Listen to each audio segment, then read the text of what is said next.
This is a production of PBS Charlotte.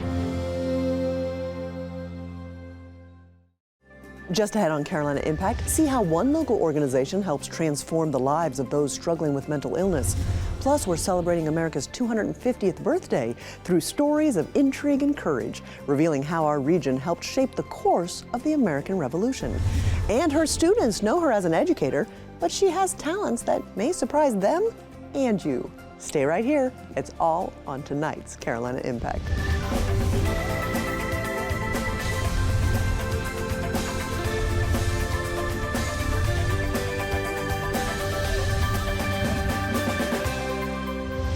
Good evening. Thanks so much for joining us. I'm Amy Burkett. In every corner of our region, there are people quietly fighting battles we don't always see. At our local chapter of the National Alliance on Mental Illness, those battles are met with compassion, community, and understanding. Carolina Impact's Chris Clark shows us how the mission is deeply personal for many of those leaders. It looks like any other walk, but everyone here has a story. When you break a bone, people rush to sign your cast. But when the pain's in your mind, it's often kept quiet. If somebody is going through a physical health crisis and we know how to show up and we know how to wrap our arms around somebody, and that's just harder to do with mental illness. That's why the National Alliance on Mental Illness, or NAMI Charlotte, exists, to make sure no one walks this road alone. We are the safety net between someone recognizing they have a problem, they're trying to overcome stigma and the complexity of the problem. The oldest and largest grassroots nonprofit helping those affected by mental illness, NAMI operates in 48 states and has served Charlotte for 32 years. Despite decades of work, many families still don't know where to turn or that NAMI even exists. I spent 36 years navigating a mental health system, and nobody ever told me about NAMI. So I was out there on my own, finding my own way. Unfortunately, it ended a little sooner than I'd wanted. So I have made it my mission to get the word out. Linda's story isn't unique. Many who now work for NAMI once faced the same heartbreak, losing a loved one to mental illness before they knew help was out there. He knew how to take care of his friends, but he never knew how to take care of himself. And every time he would do that, he would fall apart, and I'd say, Nikki, every time you do that, you give a part of you away. And someday there's gonna be nothing left. And that day came. Linda's son's story echoes so many others, full of promise, surrounded by love, yet fighting an invisible battle no one could see. Matthias was a 19-year-old UNC Chapel Hill student, 4.0 student, always thought he was failing. He had everything going for him, and in his own mind, his illness just did not let him see that darkness around him. Now families like Raphael's and Linda's are turning their pain into purpose, helping others navigate the same confusing system they once faced, where finding help isn't easy and time can be the difference between crisis and recovery. I recall there was a 48-hour period when he had a panic attack and anxiety issues, and within those 48 hours I was trying to see if there was a therapist or a psychiatrist that was able to take him. We made 25 calls within those 48 hours and not a single person was able to see Matthias without having a 3 to 4 week appointment. That's what struck a chord with me when I learned about NAMI, was the resources they have, the ability to reach out and get help.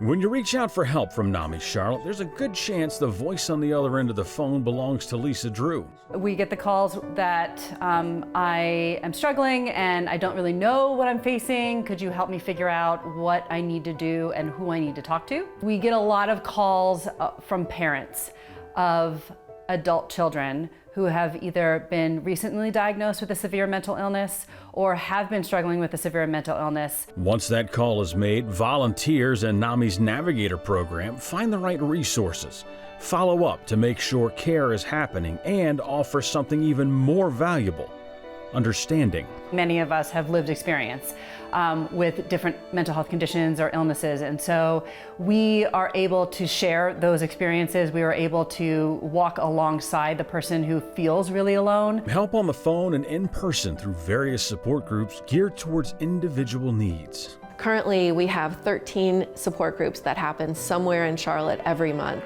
whether it's family support, peer support, a men's only group, a women's only group, a young person's group. The very first thing they're going to find is that they are suddenly part of a community that understands what they're going through.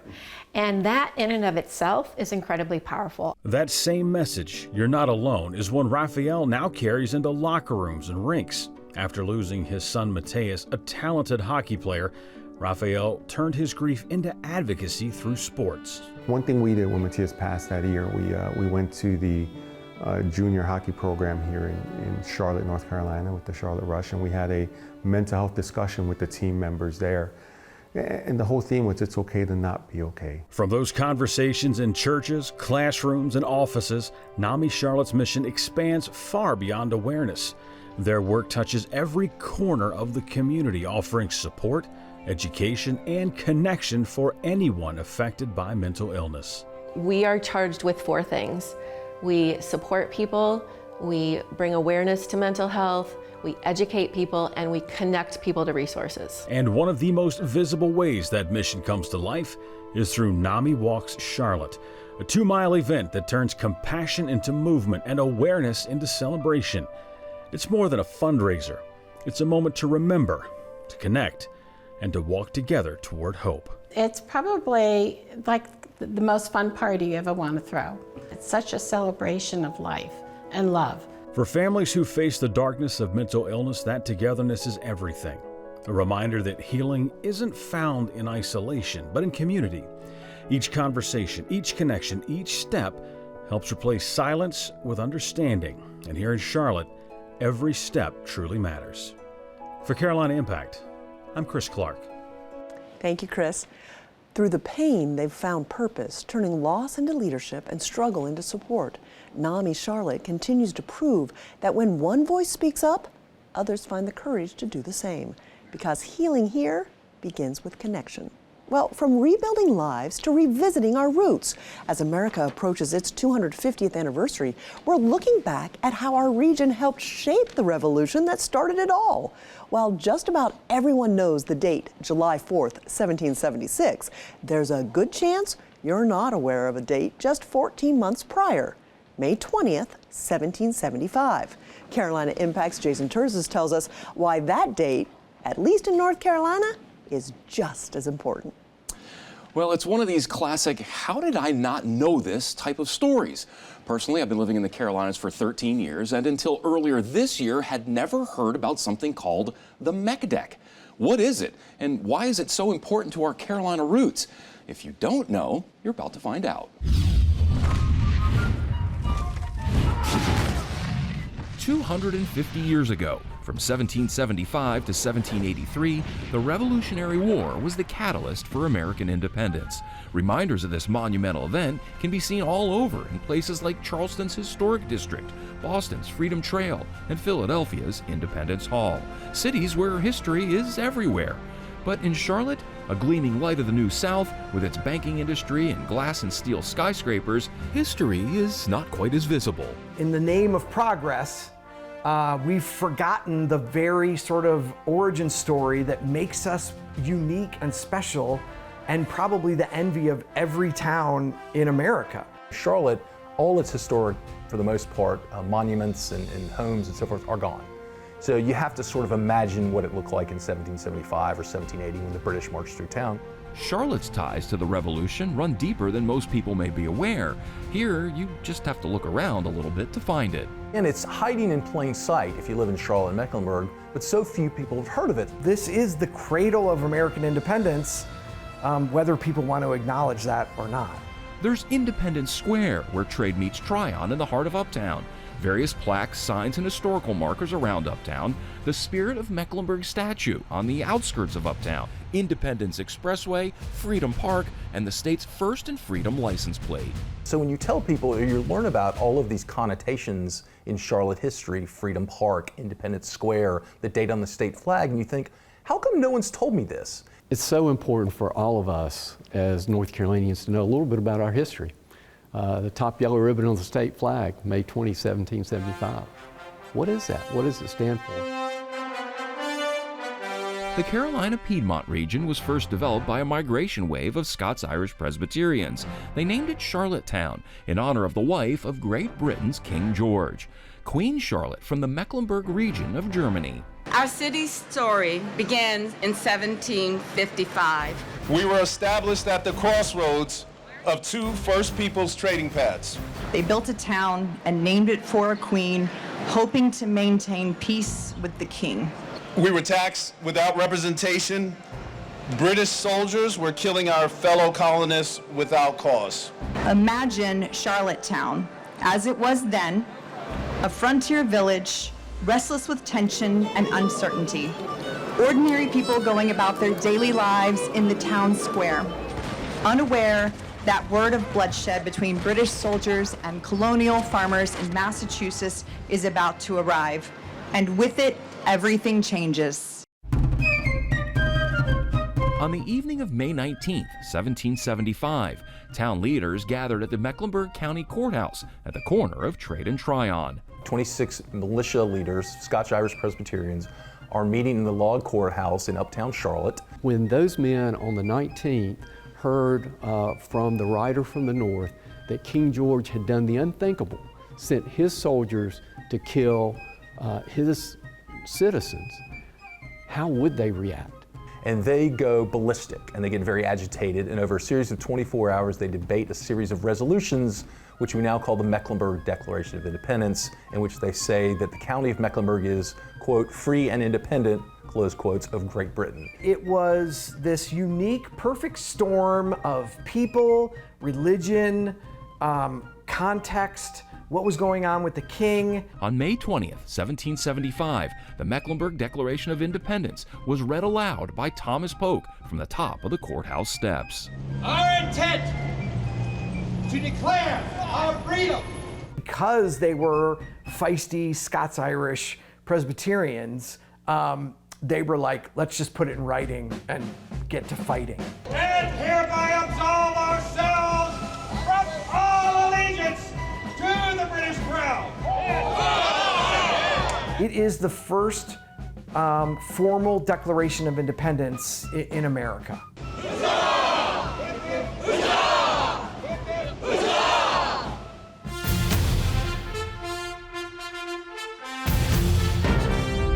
That day, May 20th, 1775, is now emblazoned in a yellow ribbon across the top part of the North Carolina state flag, and it came more than a full year before the National Declaration of Independence on July 4th, 1776. How have I not heard of this story, this incredible wrinkle of American history? It's just insane. We are free! To North Carolina and freedom! After the Mech Deck was signed, local tavern owner Captain James Jack rode by horseback some 500 miles, delivering it to the Second Continental Congress in Philadelphia. What brought me to Charlotte was my great-great-great-great-grandfather, Captain James Jack. His tavern was one block down Trade Street. He had been born in Lancaster, Pennsylvania, so he knew the way back to Pennsylvania. And he does this, he delivers this Mech Deck, and they say, this is premature, we're debating something called the Olive Branch Petition to avoid a civil war with Great Britain, and they send him home. And at that point, the story more or less would have been done, but for the original papers are lost later in a fire in 1800, and you get in a whole debate between Jefferson and Adams in the 19th century about whether the story's true or not. But because the original papers are gone and will never be found, the entire story relies on eyewitness testimony and other collateral circumstantial evidence that it happened. Fact or fiction? Whether the Mech Deck actually happened or not has been debated for decades. But what is undeniable is that within a few short years, the American colonies were at war with the mother country, paving the way for American independence and the birth of a new nation. I love this story so much, Jason. Thank you to you and the rest of our production team who worked so hard to make it happen. But the community has a chance to enjoy this public event as well, correct? All right, well, we'd love for you and your families to join us at a special event coming up called Stars, Stripes, and Stories, an American 250th celebration. It will be held on Wednesday, November 12th at 6:30 in the evening at Central Piedmont's Halton Theater. We're going to have segments from Ken Burns' latest documentary, The American Revolution, as well as segments from our companion documentary, which you just saw a little clip of, Freedom's Footsteps, A Southern Perspective to the American Revolution. We'll also have special patriotic performances by the Sedgefield Montessori Elementary School Choir. Plus, you're invited to share your own American story as part of our 250th celebration. Admission is free. We want everyone to join us, but we'd love for you to register at WTVI.org/250. We'd love to see you and your families out there that evening. Now, if you can't make it that evening, or even if you do make it, the broadcast, both our local and national documentaries, set to air on Sunday, November 16th, beginning at 7:30. First, we're going to have our Freedom's Footsteps documentary, and then we're going to go right into the Ken Burns National documentary, so you're going to get a little bit of the local flavor on the MEC deck, and then right into the America's 250th. It's going to be a fun night. I really am looking forward to it, and I hope that everyone can join us. Thanks so much, Jason. Absolutely. Well, keeping with the spirit of celebration, this next story honors a different kind of companion in our lives. Around our region, you'll find dogs and their humans everywhere, at parks, cafes, even breweries. But if you're ready to make a splash with your four-legged friend, there's a place just for you. Aqua Pups Charlotte offers a heated pool, swim lessons, rehab sessions, and plenty of wagging tails. Producer Russ Hunsinger takes us to meet some splash-happy furry friends.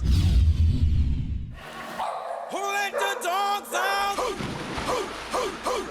let the dogs out? Some dogs do not know how to swim. It's not a natural thing for some of them.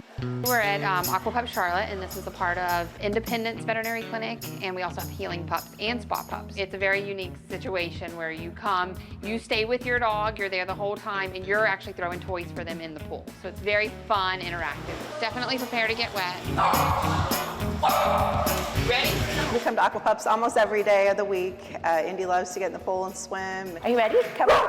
I get off of work, and then she's right by my side, ready to head here at the pool. I mean, we can't miss a day unless it's just storming or just really bad weather. It just depends on the dog and the situation. You know, we have people that these dogs have never seen water before at a pool, and they come in and they do great. Some of them, it just takes a little bit of time to build them up to eventually get them in the water. But for the most part, most dogs will swim and do well.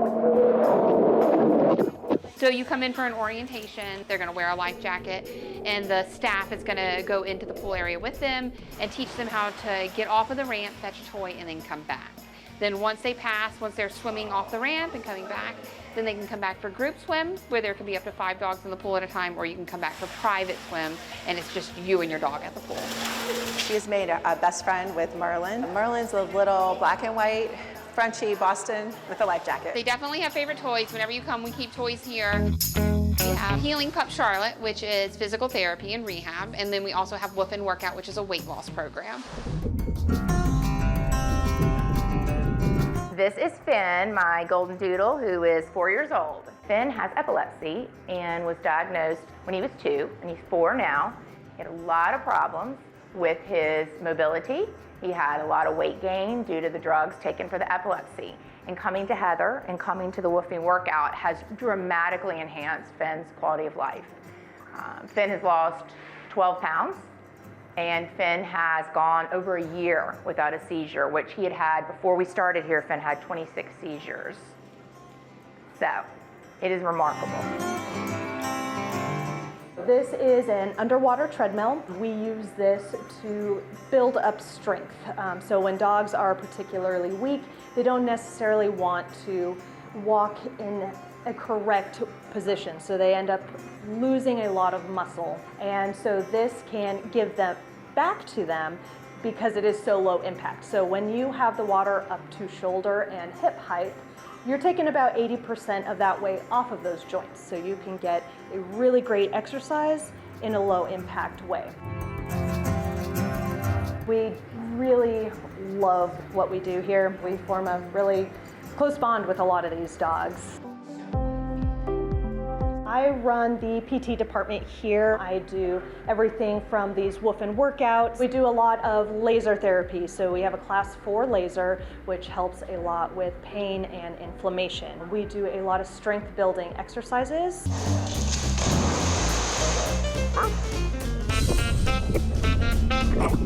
It's very relaxing to watch a dog swim. Like, there's nothing better in the world than to watch dogs swim. She goes home and goes to bed, just straight out. She sleeps all night then. He has great quality of life now thanks to doing this. We come 3 days a week to see Heather. All right, Penny. It makes me emotional to see the difference in his life. You know, I think that there was a time when I thought Finn wouldn't make it to 4. And so to be here and know that Heather and that Aquapups Wolfen Workout, they've all supported us. Yay, I'm so proud of you. It's like a family. Thank you, Russ. According to the American Kennel Club, exercise is just as important for your dog as it is for us. Physical activity can provide mental stimulation, reduce the risk of obesity, and help prolong your furry friend's life.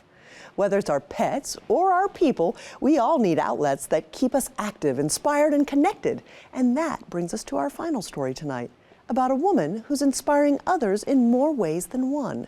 To her students and colleagues, Carlo Dawson is known as the dedicated dean of students at Northwestern High School in Rock Hill. But beyond the hallways, there's so much more to her story. She's a poet, a performer, and part of a family where creativity runs deep. Carolina Impact's Dara Khalid and videographer John Branscombe introduce us to the many layers of Carlo's talent and the artistic spirit that flows through her entire family. Good morning, I like that. Look at that, that's cute. Like most high school administrators, morning duty comes with the job. There's not too much going on. I'm hearing a little bit of excitement, so I'm kind of trying to check and see what's happening over there. For Carlo Dawson, the dean of students at Northwestern High School, hey, good morning. She doesn't look at it like your average, boring shift where you just give orders and make sure students behave. That's right. You know what? I forgot my hat. No, this is her chance to really connect with students and make them feel seen. If I can give them some encouraging words before they go, so I always say good morning. I always say have a great day. You're doing great things. Good morning. Which means you'll find her snapping pictures like a proud mom. I love it. Of students in their matching PJs on pajama day. Yeah, you can get in it. Or learning new dance moves for a TikTok video because it simply makes them smile. You know, instead of just saying, y'all need to go, engage them and then say head on, because they're human beings. Carlo has such a great relationship with the students, you probably wouldn't believe me if I told you she's only been here for a few months. And as assistant principal Katrina Byers has seen firsthand, it didn't take long for Carlo to make her mark. She's so full of ideas, which is refreshing for our school, for her to come in and just kind of radiate that energy she has, positivity, bring ideas, and the love for kids, as well as a love in education. Although Carlo has only been in this role at Northwestern for a few months, her journey in education began over 20 years ago. Actually, right here at Northwestern, where she was an English teacher. So, how did she know this was the field for her? Well, I did not know. I did not know. In fact, she spent the first 3 years of undergrad at the College of Charleston as a biology major, until she finally decided to switch majors and follow her heart. After I graduated school with an English degree, I went back home for a while, and I was working with young people, and my mom said, you know you're teaching. And I was like, really? And she said, I think you'll be good at it. From there, Carlo was hooked, and over 2 decades later, she still loves uplifting young people. But something students may not know is that education isn't her only passion. Nowadays, I wonder what it feels like to be loved. When she's not on the school's campus, she's out and about performing her original poetry as Rock Hill Poet Laureate, an honor she was given by city officials in May. It's something that I dreamed about. I'm just so excited about it because I get to give to others what poetry gave to me. I get to be a voice for all those poets out there. Carlo's love for poetry goes all the way back to elementary school when she first began reading poetic books of the Bible, like Psalms and Lamentations. But what pushed her to start writing it herself wasn't poetic at all. I would befriend those who people picked on, and then people picked on me. And so I started to just write down everything that I felt in my journal, and I wrote it in the form of poetry. Poetry really saved my life. Holding this journal here that has your memories from 12th grade year, high school, going into freshman year, what does it mean kind of as you're flipping through these pages? Well, I get to see a moment in time where I thought I had everything all together, and I didn't, but I do get to see how important words have always been to me. To the resting place we'd go fishing for hours and hours, and the sunshine, joy, and happiness we'd surely devour. At the resting place, we never got bored or fidgety, for we knew life there was pure simplicity. Creativity runs deep in Carlo's family. Her husband, daughter, and son all share that same artistic spark. During family karaoke, her kids enjoy taking turns singing and hitting all the right notes. But their talents go beyond that. And the very last dizzying thing I could think about was the stupid thing from lit class. Carlo's 15-year-old son, Corian, loves to act and has been in a movie, TV episodes, and several productions at his high school. Also, sophomore year. Her 17-year-old daughter, Kyle, is an artist. She's very athletic. Her eye-catching work has won competitions across Rock Hill and been featured in multiple art shows at her school. She was even the illustrator for one of her mom's children's books. As a sculptor and illustrator, Carlo's husband Christopher brought his wife's words to life in her book, Why We Celebrate: The Rich Legacy of Juneteenth. It's a creative collaboration that he calls one of his most meaningful projects. It was great. So to be able to do those illustrations really made a bond for the two of us that's going to last a lifetime. You know, even when we're gone, the book is still going to be there, and it's still going to represent what we did together. Whether Carlo's lifting her voice in song with her family, sharing poetry that inspires her community, All right, y'all, it's that time. Let's head to class. or pouring her heart into her students, she leaves every space brighter, filled with her special blend of creativity, passion, and love. Hey, darling, good morning. Y'all have a good day. For Carolina Impact, I'm Dara Khalid. Thanks, Dara. On top of being a busy poet laureate and educator, Carlo also runs her own nonprofit, Power of Progeny Foundation, where she encourages young people to embrace the diversity of our world through story, community service, and creativity. Well, that's all the time we have this evening, but I'd like to thank our friends at The Haven and the Laurels at Carolina Place for being in our studio audience. It was wonderful to get a chance to meet them. We always enjoy meeting you as well, and we look forward to seeing you back here again next time on Carolina Impact. Good night, my friends.